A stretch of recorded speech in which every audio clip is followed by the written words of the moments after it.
ariko nkuko nababwiye nase kugira uzohava ntaha ufitiye ideni Imana.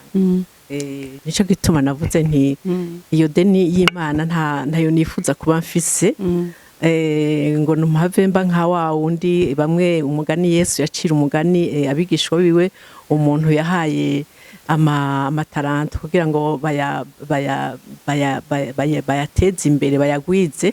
Hariho abayagwijije ariko hariho n'uwundi yayishize mu kuzima arayizika. Ndavuga nti jewe ibi bintu ntagiye kubivuga nzoba mbaye nk'uyu. Nta bukene twari dufise gutyo kuko twari ahantu atabukene bwari mu kibanza twarimo, nta bukene bwariho, ariko twari kure y'Imana. Rero muri uko kuba kure y'Imana abana bacu twarabareze tubasunikira kwiga amashuri meza, ariko nta kintu c'Imana twabahaye. Kubera najana gusenga nabo barambwira ati mama ntiwakire Yesu.